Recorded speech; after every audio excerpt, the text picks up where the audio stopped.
before, but there's some really exciting news. They've added some new opportunities, and it turns out there's going to be even more opportunities added in the future. I'm going to have Dr. Watson on air. I'm going to kick this on the FM, and I'm going to get her introduced. Here we go. Good morning. This is KHEA Radio, 99.5 FM. This is Kickstart. My name is Gardy. Right now, it is 9 o'clock on a Friday, and it's going to be a good day. I believe it. I feel it. I have Dr. Watson, who is phoned in, and she's going to be sharing about everything College of the Mainland has going on, specifically this Promise program. Good morning, Dr. Watson. How are you doing today? Hi, good morning, Gardy. How are you? I'm doing really well. Me too. I'm doing good. I want to talk a little bit about this Promise program. Can you tell me, what has changed since the last time that we spoke? So what's changed is that we opened the program with Texas City and Lamarck, and Hitchcock came in, and we're really excited. This fall, we're added a third school of our 5 schools in the taxing district. So Hitchcock high school students and Hitchcock graduating students in the city itself are eligible to get a Promise scholarship. Okay, and so what exactly does that include? What does that entail, the Promise scholarship? So a Promise scholarship is a commitment from the college to the students in the community, those that have just graduated from high school in the 2019-2020 year. We promise that we will find the funding for them, tuition and fees, so that they can attend school full time at no cost to themselves, other than books and things like that. Okay, I was reading a little bit about it, and it doesn't matter if you go to like a charter school, if you're homeschooled, you just have to live in that area. Is that correct? Yeah, that's correct. We so GED students who graduated this year, homeschool students, private school students, public school students, they're all eligible. They just have to do a few things, and then we'll get them enrolled and we'll get them going so they can get the education or training or anything that they really need to make sure that they have great opportunities for their future. When you mentioned training, so does that include, like, I know at College of the Mainland there's a lot of programs offered. Some of those are, 2-year degree, you can transfer with them, or you can get certificates. Does this cover, everything that y'all offer there at the school? So yeah, it offers opportunities. So if someone wants to come in and get a certification like in welding, they can do that. If someone wants to become a nurse, but they want to start getting some practical experience, they can become an LVN first. They can become a phlebotomist. So they have a lot of opportunities. They can, this program will cover their certificate programs or, like you mentioned earlier, their transfer as well to 4-year universities. Okay. And, to me, this seems like it's an awesome opportunity, for students there to take advantage of. How long has this been in the works? Is this something that kind of popped up due to COVID-19, or is this something that y'all had been working on, for a couple years? Well, Dr. Nichols came about 3 years ago, and when he came from the Tennessee system, he'd implemented a Promise program in the state of Tennessee. So he knew and had seen the success it had for not only the students, but for the communities in which we live. So when he came, it was his vision to work with other members and get it going. So we've been working on this for a few years now, and we're just really excited that it's happening. And I just mentioned about how it's a great opportunity, not only for students, but for our communities. And the reason Hitchcock is really important is because members in the community of Hitchcock said, we need to get our these opportunities for our students. And the first group that came on board was the Hitchcock EDC, the Economic Development, because this program has been shown to demonstrate success for new jobs, new growth, people staying in the communities in which they live, because there are more chances to live a really great life. Yes. I've met the people who are at the Hitchcock EDC, the IDC. They're good people, and they have, some plans for the city to help promote that business, the businesses in Hitchcock. And hey, what better way than let's take care of the people from Hitchcock and make sure they have an opportunity, as well. Right now, it's just after 9 o'clock. This is KHEARadio.com, 99.5 FM. I'm talking to Dr. Watson with College of the Mainland. Dr. Watson, can we talk a little bit about you and your background? Where are you from? So I'm from right outside of New Orleans. I'm from Louisiana. and I moved to Texas about a year and a half ago. So I'm really excited to be here. I love College of the Mainland. I've known about College of the Mainland for about 15 years. When I worked in Louisiana at another community college, I would drive to College of the Mainland because of its really innovative programs that they had. So I've been here a year and a half, but I've known about the college for 15 years. Okay, and then what did you go to? Like, where did you go to school, and then what did you go to school for? So my first degree is in is business. I was lucky. I got a scholarship to Tulane University, and I graduated with a business degree. And then I taught. It's kind of strange. I always say a funny thing happened to me on the way to the Fortune 500. I thought I'd go into business, and then I realized that I started to teach English as a second language in Japan, and I realized that I really do like education and teaching, and I did that for a long time, and I did my master's degree in education and my PhD in education at the University of New Orleans. And my focus has always been about how to get students in, how to remove obstacles, how to keep them in school, and how to get them graduated from a community college and eventually a four-year university if that's what they want to do. Yes. So I would assume that you are a big supporter, of education and having that for students. I am, and I am at whatever level students want. If I look at my own family, I have three younger brothers, and we have students. One of my brothers is a pipe fitter, and one of my brothers is an engineer, and so we kind of were all over the spectrum. Both of my daughters went to community colleges, and my first daughter, who went to Loyola, New Orleans, she transferred 21 credit hours from a community college. And my second daughter, who just graduated from a four-year university, she had an associate degree and transferred in as a junior to a state university. So I am a big proponent of education at whatever level, and whatever it helps students to do really well. Do we know right now how many students have signed up or are going to be taking advantage of this Promise program? Texas City, Lamarck. Is there a count on that yet? Yeah, we actually had a meeting yesterday about that. Right now, we have about 203 students who have applied. So there's two criteria. They have to apply through Apply Texas, and they have to fill out their FAFSA, which is a free application of financial student aid. In Texas City and Lamarck, we have 203 students who have done both of those things. So they are potentially eligible. They just have to enroll and make sure that they have their last pieces of documents there. We expected about 180, so it looks like we may have more than we expected, which is a great thing.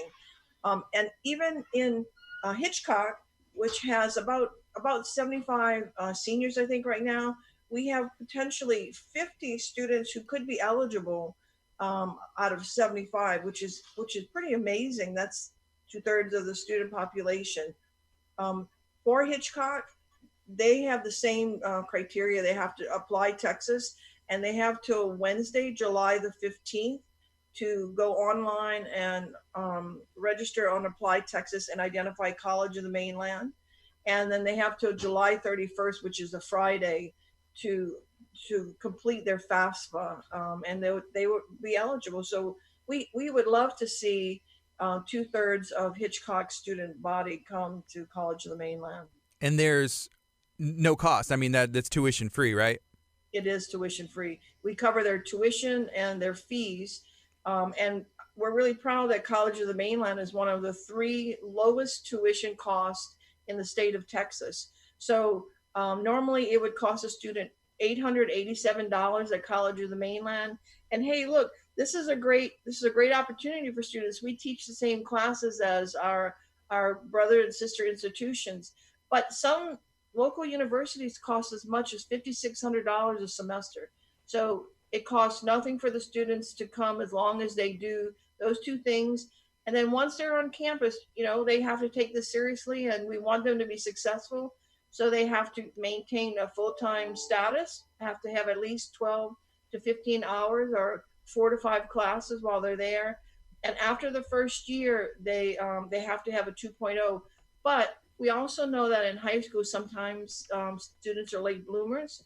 So we do not have a GPA requirement when they come in for this program, the Promise program. They just have to work hard once they get there. Okay, so literally any student can apply, whether you did really well in school or maybe not the best. You have an opportunity to start over fresh and clean, pretty much, right? That is correct. That's exactly right. And then once they get here, they just have to maintain at least that 2.0 after that first year. And right now, what students is this open to? One more time. I'm sorry, Gordy, I didn't hear you. What students are eligible to participate in this right now? So right now we're talking about Hitchcock, and so Hitchcock students, they could be private school students, they could be GED students, they could be homeschooled students, or they could be public school students. They are all eligible to apply for the Opening Doors Promise program. Okay, the other day I drove by College of the Mainland, and there's a lot of construction taking place, and I think I've seen some of the plans in the building that's already going up there. It looks beautiful. What is that building going to be? So we have a lot of great construction going on. We were really lucky. Just a year and a half ago, the citizens in our taxing district voted in a new bond. And with those funds, we've been able to renovate and build some new buildings for our students. So we have two buildings going on right now. One is the STEAM building, and it's for programs that are in science, technology, engineering, arts, and math. So that's the STEAM building that you're seeing. It's 4 stories high, and you can see that the bricks have been put in, the walls are being put in. So it's very exciting. And then the second one is our student services building, where students can come in, and in one stop they can find out about financial aid opportunities like we're talking about. They can find out about how to enroll, what programs we have. So those two buildings are coming online, we think, at the end of this year, Mm-hmm. or at the latest early next year, 2021. So it's very exciting. And, Gardy, we also have a new building coming online in League City on 518. And we will have our programs starting there this fall of 2020. So It, you're right. We have a lot of construction, a lot of growth going on, a lot of new programs coming on. We have two new engineering programs starting in the fall, and it's a 2-year program that students can, after they finish, they can do they can work with some people in the community with the skills that they're going to get, and or they can transfer to another school. I'm wondering about the League City location. What are y'all going to offer at that building? Well, we have not only our academic programs, our continuing ed programs, but we also have a lot of programs with our high school students. So we have dual credits programs with our high school students, and we have our collegiate high school. And what we have found is the growth has been exponential, and we couldn't help all of the students in person, face to face. So this League City campus is going to be an opportunity for us to have more face-to-face classes with our high school students and our community as well. You were talking about engineering, new programming being offered. Is there any other new programming that's going to be taking place this fall? I think those are the two biggest programs that we have on board. But we have more than 30 different programs that we offer students. Process technology, nursing. We have a lot. We have a lot of different programs that happen. We have theater. We have music. So there are a lot of opportunities for students. I'm still waiting, and I'm hoping, and one day that we'll be able to partner with you guys and help teach, people, kids. Because there's not just like high school students like we're talking about right now. They go to College of Mainland, but there's all kinds of people that go, to College of the Mainland to teach them, radio, television, video editing, audio engineering, like all of those different things, communications under that communications umbrella. Here, I know we'd be able to partner together. Hopefully, one day. That's my hope and dream. Yeah, well, and that's one of the greatest things is that community college students often get hands-on opportunities that really make it more real to them. They get that experience and know what's going on, and it would be great to work on journalism and communication and a specific program like like sound audiology and things like that. Right now it's 9:15. This is KHEA Radio.com, 99.5 FM. This is Kickstart. My name is Gardy. I'm talking to Dr. Watson with College of the Mainland. We're talking about the Promise program. We posted a video on Facebook. We're live with it right now. And in that description, there's a lot of information. So there's a couple steps you have to go through to be able to get signed up for that program. Dr. Watson, can we remind people one more time, where they go to apply, and then if they have to apply for anything else? Yeah, so students from Hitchcock, what they do is they go to Apply Texas, and they say that they want to attend College of the Mainland, and it's the application process for everyone in Texas. So Apply Texas, and the second step that they have to do, and the first step they have to do by July 15th. The second step is to fill out their FAFSA, or their free application of financial student aid, and they have to do that by July 31st. And those are the only two steps that students have to take. We already have 203 students from Texas City and Lamar that have done that. And we're hoping that we get a lot more students from Hitchcock that are going to do those two steps. Before we went on air, you also mentioned the possibility of next year adding additional students in additional cities. Are you able to speak on any of that? Yeah, we want to add Santa Fe, and we want to add Dickinson High School and the Dickinson residents. We have just gotten our first gift from Santa Fe, and we're working really hard because our long-term goal is we want every student in our taxing district to be able to attend with no cost to tuition and fees. So we're looking at adding Santa Fe, and we hope January, but if not, fall of 2021. And we've also started to talk to people in Dickinson because we really want to get Dickinson. Dickinson has a great number of students. In fact, when we looked at students at Dickinson High School that live in the city of Dickinson, there are 734 students that have just graduated in Dickinson, and we really would like to add those students as well. Now, this is a question, and I think I asked you this last time, but where does the funds come for to be able to offer these students this opportunity?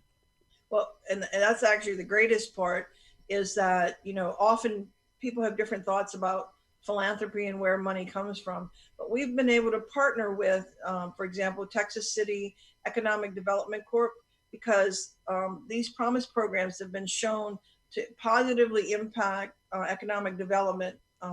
So, for example, every dollar that is invested in these kinds of programs, there's a return of $17.30. So we've worked with local government, for example, Texas City and Hitchcock, their EDC and their IDC.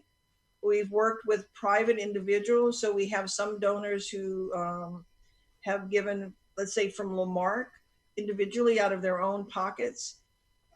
We've worked with companies. So ACU Credit Union has made a gift to make sure Hitchcock students can attend.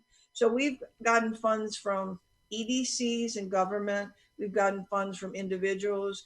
We actually got some funds from a church. So we're getting funds, and that's what we're looking at is long-term investment from government, individuals, and companies, and even other foundations. We're working to make this a long-term sustainable endowment. All right, that's awesome. If somebody is listening or they go back and watch this and they have questions and they want to reach out to somebody, who do they reach out to that would be able to help them? They can reach out to me. My email is lwatson5@com.edu. Again, it's lwatson5@com.edu. And actually, Gardy, after we spoke last time, I got a few people who emailed me and asked me some questions, and their questions were really good because one of them was a collegiate high school student, and they asked me this question. They said, I'm a collegiate high school student. Do I still need to do Apply Texas? And I said, yeah, because you're changing your status, right? You're going from a high school student to a college student. So after our last conversation, we had some really good questions, and so it created a buzz, and that I'm really grateful for you for letting us talk about this program and opportunities. And I wanted to tell you, Gardy, you mentioned earlier, right now the Promise program we're talking about is helping graduates of this year, right? And we're going to continue that. We have funding for the next 5 to 6 years for these different areas that I've been talking about. So Texas City, we have for the next, let's say, 4 to 7 years. Same thing with Lamarck and Hitchcock. But we also have, so we're not, so with this program, we have non-traditional students. But I want you to know the foundation where I work for the College of the Mainland, we have 105 scholarships that people can apply for, right? So if you're not a recent graduate, but you want some help for tuition and fees, you can apply for our other scholarships at com.edu, and you look under scholarships, foundation scholarships, and there we award about 400 scholarships each year, in addition to what we're talking about, which are the Promise Program scholarships. Okay, so go to com.edu, and then there's a scholarship, a tab, I assume, and you can just look and Yes. apply. Yeah, look under the foundation, look for foundation scholarships, and there you can find, there's a one-page application that students fill in, and again, they have to do their FAFSA as well, because we want to make sure, the reason we want students to fill out FAFSA is sometimes students don't realize they may be eligible for other grants. Mm-hmm. And when you fill out that FAFSA, that's how we find out, because we want to make sure that every student who wants to come can find some source of funding to help them do that. Speaking from personal experience, I remember graduating from high school and having my parents tell me, fill out some scholarship applications. And what I always thought, this is the thought that came in my head, it's like, that's a lot of work. And how am I supposed to find these? They're not going to pick me anyways. There was always those things that kind of just, I don't know, just being a younger person, hearing those things in my head. But now being older, I'm just like, man, you should have filled out more scholarship applications. But it's nice y'all have them right there, so you don't have to go searching for individual ones. Like, these are offered to you. Yeah. You fill out one page and you're eligible for 100. Well, you could be eligible for up to 105 scholarships. So you don't have to do it 105 times. You just have to do it once. And then we have people with software that helps us match up students what they're looking to do with scholarships that we already have. All right, it's 9:22 right now. This is KHEA Radio, 99.5 FM. It's Kickstart. My name is Gardy. Talking to Dr. Watson with the College of the Mainland in Texas City, but they also have different campuses and buildings. It looks like there's new stuff popping up all the time, all around the county. Dr. Watson, is there anything else you would like to share this morning on KHEA? No, we've talked about a lot of things. I'm really excited that students are interested. We want them to apply for the Promise program, and so please do it. I also want to mention that you started off, and we talked about this time, COVID-19. College of the Mainland is working with other community colleges across the state. And our goal in identifying programs right now is 300,000 over 300 days. So we're trying to get certification training for 300,000 people across the state of Texas to get in 300 days. So in not even a whole year, we're trying to get people to get some kind of education so they can get back into the workforce. Awesome. Other than that, Gordy, thank you so much for inviting us. We always appreciate this opportunity, and we just want people to get whatever education or training or certification they need, and College of the Mainland's always there to do it. Thank you, Dr. Watson, for joining me this morning. Thank you. This is KHEA Radio, 99.5 FM.